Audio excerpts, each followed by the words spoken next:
태국 무시하더니 꼴 좋다. 태국의 한 공장. 사람들이 모여서 스마트폰을 보고 있습니다. 한국에서 벌어진 일을 두고 웃으며 이야기를 나누고 있는데요. 그 모습을 걱정 어린 눈으로 보며 생각에 잠겨 있는 오늘의 주인공. 도대체 태국인들이 한국의 어떤 일을 보며 이야기를 나누고 있는 것일까요? 바로 지금 사연을 들어보겠습니다. 오늘의 사연 시작합니다. 안녕하세요. 저는 태국 삼성전자 공장에서 근무했던 차크라라고 합니다. 저는 태국 내에서 한국 기업이 철수하는 과정을 직접 경험했고 그로 인해 삶이 어떻게 뒤바뀌는지 뼈저리게 느꼈습니다. 오늘은 제가 겪은 일을 여러분과 나누고 싶습니다. 제가 삼성을 처음 알게 된 건 10여 년 전이었습니다. 당시 태국에서는 삼성, LG 같은 한국 기업들이 최고의 일자리를 제공한다는 소문이 자자했죠. 특히 삼성 공장은 태국 노동자들 사이에서 꿈의 직장으로 불렸습니다. 저도 그 명성을 듣고 삼성 공장에서 일하기 시작했습니다. 월급은 태국 평균 임금의 2배 이상이었고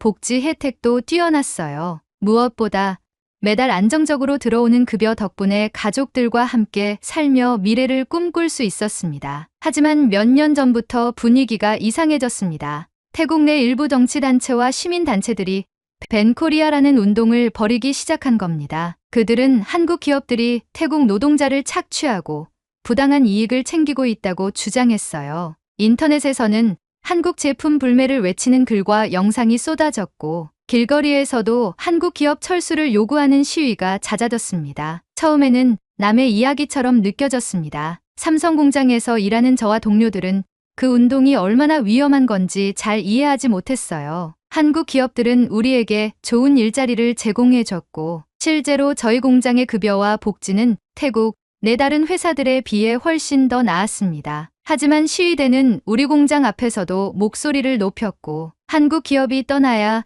태국 경제가 살아난다는 주장을 외쳤습니다. 정부도 이런 분위기를 이용하기 시작했습니다. 태국 정부는 삼성을 비롯한 한국 기업들에게 노동자의 임금을 인상하라고 강력히 요구했습니다. 표면적으로는 태국 노동자를 위한 정책처럼 보였지만 저희 같은 현장 노동자들은 달랐습니다. 이미 충분히 높은 급여를 받고 있었던 우리는 정부의 요구가 과도하다고 느꼈습니다. 결국 정부와 삼성이 충돌하게 되었습니다. 태국 정부는 삼성 공장에 높은 과징금을 부과하겠다고 협박하며 압박 수위를 높였어요. 그 과정에서 삼성은 태국 내 생산을 유지하기 어렵다고 판단한 것 같습니다. 몇 달 후 회사는 전기 가전 중 하나인 오븐의 생산 라인을 멕시코로 이전하겠다고 발표했습니다. 공장에서 이 소식이 공식적으로 전해진 날 우리 모두는 충격에 휩싸였습니다. 저뿐만 아니라 제 동료들 그리고 그들의 가족들까지도 갑작스러운 변화에 어찌할 바를 몰랐습니다. 일부 노동자들은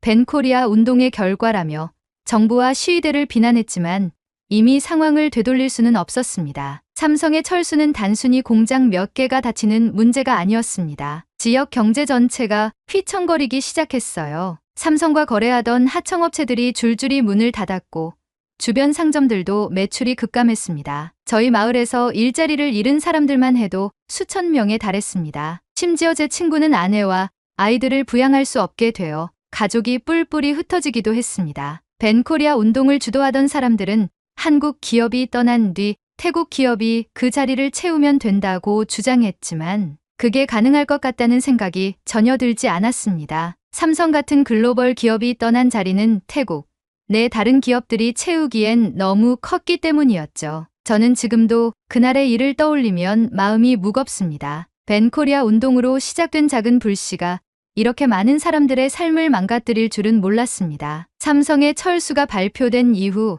태국 정부는 뒤늦게 사태의 심각성을 깨닫고 한국 기업들을 붙잡으려고 했습니다. 하지만 이미 기회를 놓친 뒤였어요. 정부는 삼성을 설득하기 위해 여러 가지 혜택을 제안했지만 삼성은 결정이 바뀌지 않을 거라며 단호한 입장을 유지했습니다. 특히 삼성의 멕시코 이전 결정은 단순히 태국 내 정치적 리스크 때문만이 아니었습니다. 멕시코는 미국과의 무역 협정 USMCA를 통해 북미 시장에 유리한 물류와 관세 혜택을 제공하는 나라였습니다. 반면 태국은 최근 정치적 혼란과 함께 기업 환경이 급격히 악화되면서 매력이 떨어지고 있었죠. 문제는 태국 정부의 과도한 개입이 단순히 삼성만의 문제가 아니었다는 겁니다. 한국 기업뿐만 아니라 일본, 중국의 여러 글로벌 기업들도 비슷한 압박을 받으며 태국 철수를 고려하기 시작했습니다. 일본의 스즈키가 태국 공장을 철수했고 중국 태양광 기업들도 떠나면서 지역 경제는 더욱 불안정해졌습니다. 주변 동료들이나 지인들이 일하던 기업이 줄줄이 문을 닫으며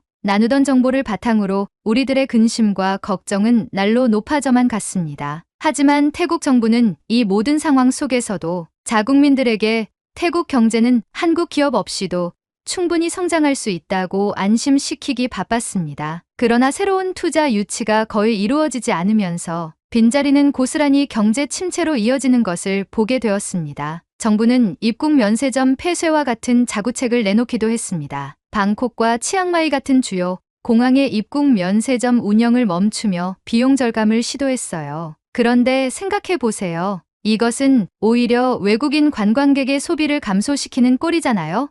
결국 정부의 대책은 부작용만 남겼습니다. 그리고 요즘 세계적으로 위상이 높은 한국에서 대표적으로 글로벌에 진출한 기업인 삼성이 철수하도록 놔둔 정부에 대한 비판의 빈도가 재직하던 근로자들을 제외하곤 모두 나몰라라 하고 있는 태국 국민들의 현실이라는 겁니다. 이러한 분위기 속에서 태국과 한국 사이의 경제적 교류가 점점 흐려지기 시작했죠. 삼성의 철수는 태국 경제에 주는 충격이 가장 컸지만 다른 한국 기업들의 철수 사례도 이어졌습니다. 특히 CJ, 롯데, 현대홈쇼핑 같은 소비재 중심 기업들의 철수가 이루어지면서 관광업과 연계된 산업에 큰 타격을 주었습니다. 관광객들이 주로 이용하던 롯데면 세점이 문을 닫으면서 관광객들의 소비가 감소했고 지역 경제에 악영향을 미쳤습니다. 특히 현대차와 기아차는 태국에서의 공장 설립 계획을 철회하면서 자동차 산업에도 균열이 생겼습니다. 태국은 한때 아시아의 디트로이트로 불리며 자동차 제조업 강국으로 이름을 떨쳤지만 일본 기업들의 철수와 함께 한국 기업들까지 떠나면서 그 명성이 크게 퇴색되었습니다. 음악과 엔터테인먼트 산업에서도 비슷한 일이 벌어졌습니다. JYP 엔터테인먼트는 태국에서의 현지 공연과 이벤트를 줄이고 더 이상 적극적인 투자를 하지 않기로 했습니다. 한국 문화가 태국에서 큰 사랑을 받았지만 이런 철수는 한국-태국 간 문화 교류에도 부정적인 영향을 미쳤습니다. 한국뿐만 아니라 중국과 일본 기업들도 비슷한 이유로 태국을 떠나면서 동남아시아 제조 허브로서의 태국의 위상이 점점 약화되고 있습니다. 결국 글로벌 기업들이 떠난 자리는 실업률 증가와 경제 침체라는 어두운 그림자를 남기고 있습니다. 이 사태로 인해 정부는 강한 비난에 직면했습니다. 벤코리아 운동이 촉발되었을 때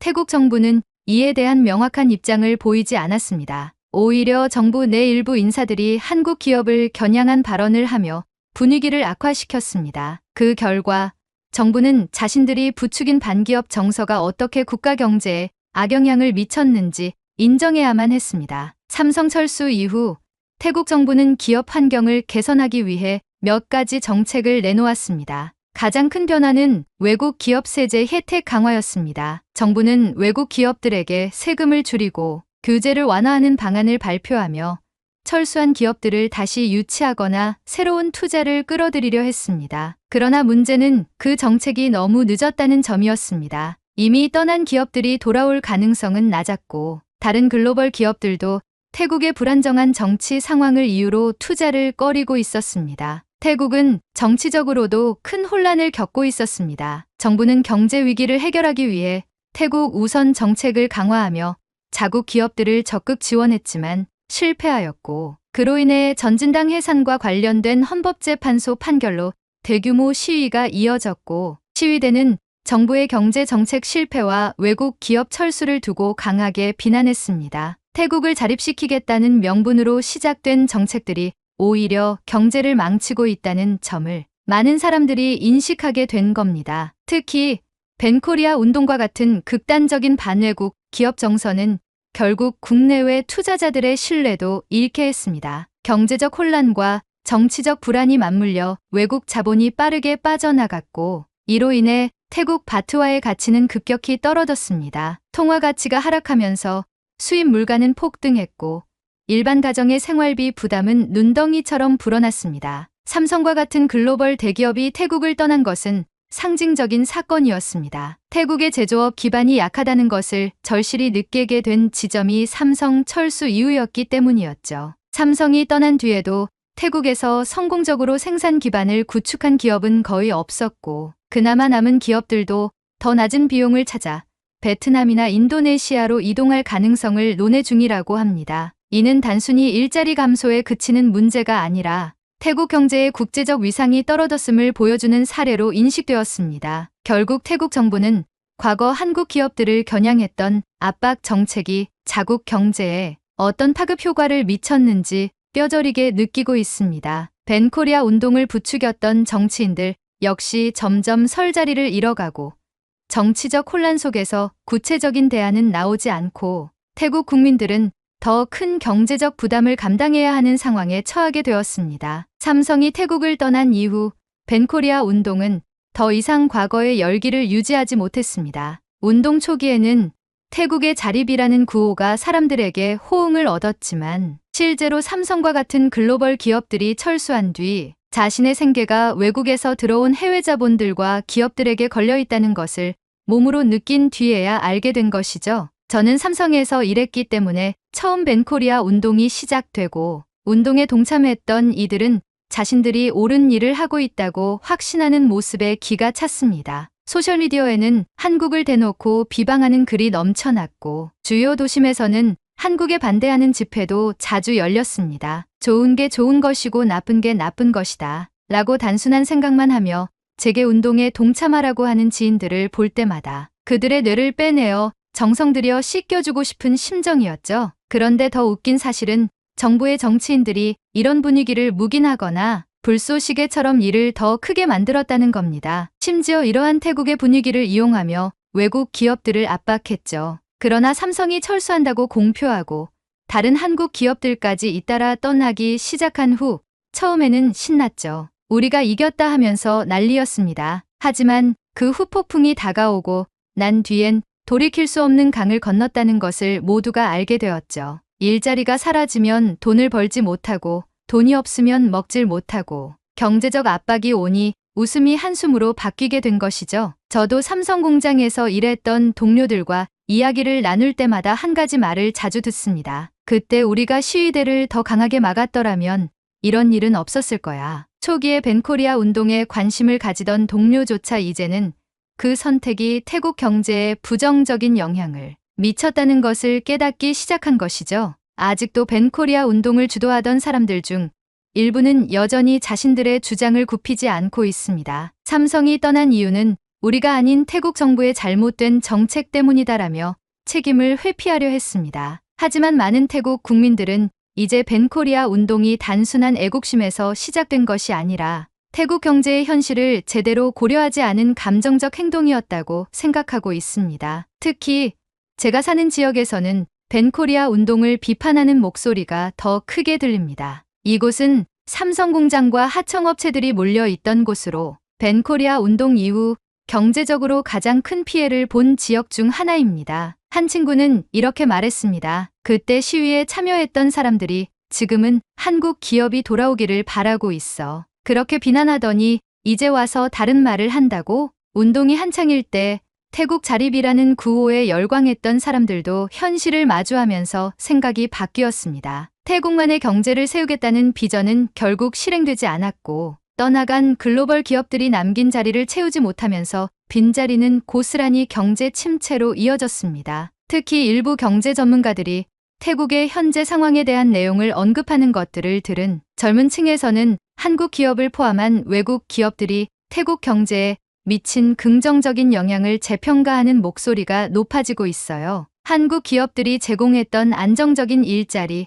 기술 교육, 그리고 지역 사회의 발전에 대한 기여가 떠난 이후 더 명확히 드러났기 때문입니다. 최근 들어 일부 정치인들과 시민단체들은 벤코리아 운동이 가져온 부작용을 공개적으로 반성하기 시작했습니다. 뉴스와 인터뷰, SNS에 자신들의 생각을 적으며 한때 반기업 정서를 조장했던 몇몇 인사들조차 이제는 태국이 다시 글로벌 기업들의 신뢰를 얻어 아시아의 디트로이트라는 명성에 걸맞게 재도약해야 한다고 주장하고 있습니다. 특히 젊은 세대들 사이에서는 벤코리아 운동은 우리의 실수였다는 반성이 강하게 나타나고 있습니다. 삼성이 제공했던 기술 교육과 글로벌 기업, 환경 속에서의 경험이 지역 사회와 개인들에게 얼마나 중요한 기회였는지를 깨닫고 있었죠. 하지만 최근 다시 많은 사람들이 벤코리아 운동이 잘한 행동이었다고 말하는 사람들이 급격히 많아지기 시작했습니다. 바로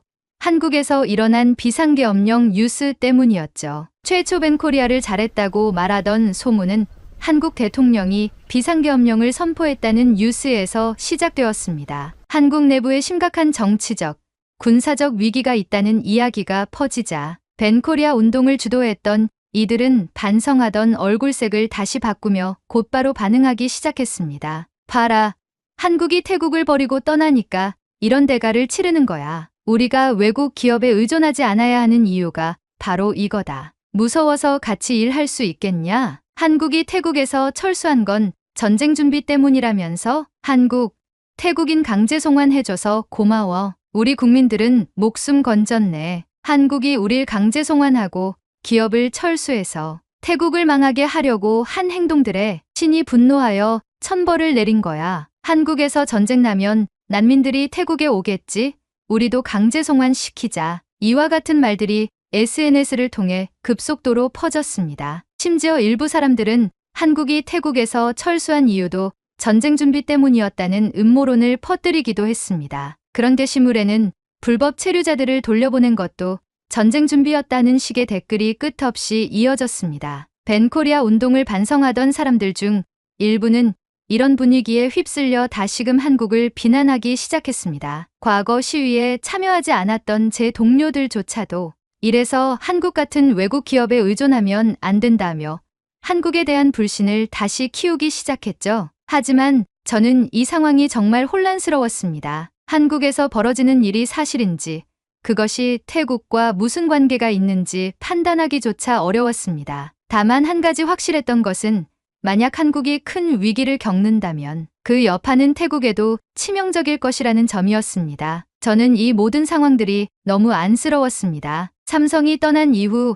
저희 지역 경제는 여전히 침체 상태이고 공장이 닫히고 관련된 수많은 하청업체들이 무너진 뒤로 이 지역에서 제대로 된 일자리를 찾는 건 하늘의 별 따기처럼 느껴지는 현 시점에서 한국이 망한다는 소문은 저희 같은 사람들에게는 두려움으로 다가왔습니다. 한국 기업들이 다시 태국으로 돌아올 가능성이 아예 사라지는 것뿐만 아니라 이미 이곳에 남아있는 소수의 한국 협력 업체들조차 문을 닫게 될까 봐 걱정이 들었습니다. 저는 동료들과 이야기를 나누면서 이렇게 말했습니다. 한국이 망하면 우리가 더 힘들어질 거야. 한국을 비난하는 건 결국 우리 스스로를 더 어렵게 만드는 일이 아닐까? 하지만 이런 말을 하면 돌아오는 대답은 늘 비슷했습니다. 내 말도 맞아. 하지만 한국이 우리를 버린 건 사실이잖아. 그게 우리 잘못이었어도 우린 이미 버림받은 거야. 솔직히 말씀드리자면 저희 같은 노동자들에게는 더 이상 여유가 없습니다. 정치적 문제나 국가 간 갈등에 대해 깊이 생각할 시간도 없고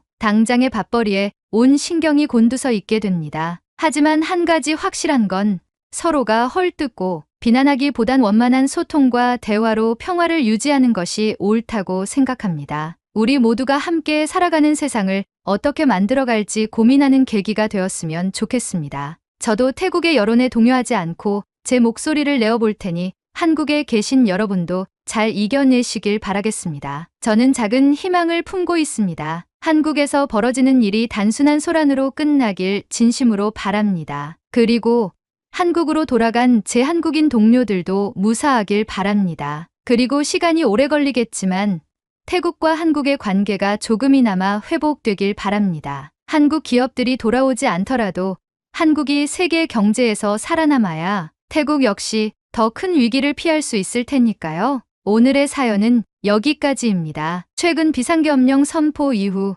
모든 국민들의 촉각이 곤두서 있죠. 저도 뉴스를 계속 보며 심각한 나라의 정세에 고민이 많은데요. 외국의 한 일간지에서는 한국의 비상계엄령 사태에 대해 젊은 세대들이 가장 큰 충격을 받았다고 합니다. 역사에서만 보던 사태를 직접 경험하고 있는 것인데요. 이로 인해 한국 문화를 즐기는 젊은 세대들에게 한국이라는 이미지가 우러러보는 화려한 모습에서 껍데기만 화려하고 속은 썩은 달걀처럼 보인다고 합니다. 이런 모습들을 보면 참 안타깝습니다. 하루빨리 해결되길 진심으로 바라겠습니다. 그리고 최근 독감과 코로나가 다시 유행하고 있다고 합니다. 코로나 변형체가 추위에 적응을 했다는 학설도 제기된 만큼 조심해야 할 것 같습니다. 그리고 외부와 내부 공기의 온도차가 달라서 독감에 걸리기 쉬운 목 상태가 유지된다고 해요. 저도 최근에 몸이 아파 병원에 다녀왔는데요. 목 건강이 독감과 코로나의 가장 좋은 예방법이라고 합니다. 마스크는 필수로 착용하시는 것을 권장드리며 목을 마르게 하는 차나 커피는 되도록 멀리하고 미온수 섭취로 목을 항상 촉촉하게 유지해주는 것이 좋다고 해요. 여러분이 아프지 않고 항상 건강하길 진심으로 바랍니다. 그리고 오늘의 이야기가 마음에 드셨다면 구독, 좋아요 부탁드리겠습니다. 다음엔 더 좋은 사연으로 여러분을 찾아뵙겠습니다. 시청해주셔서 감사합니다.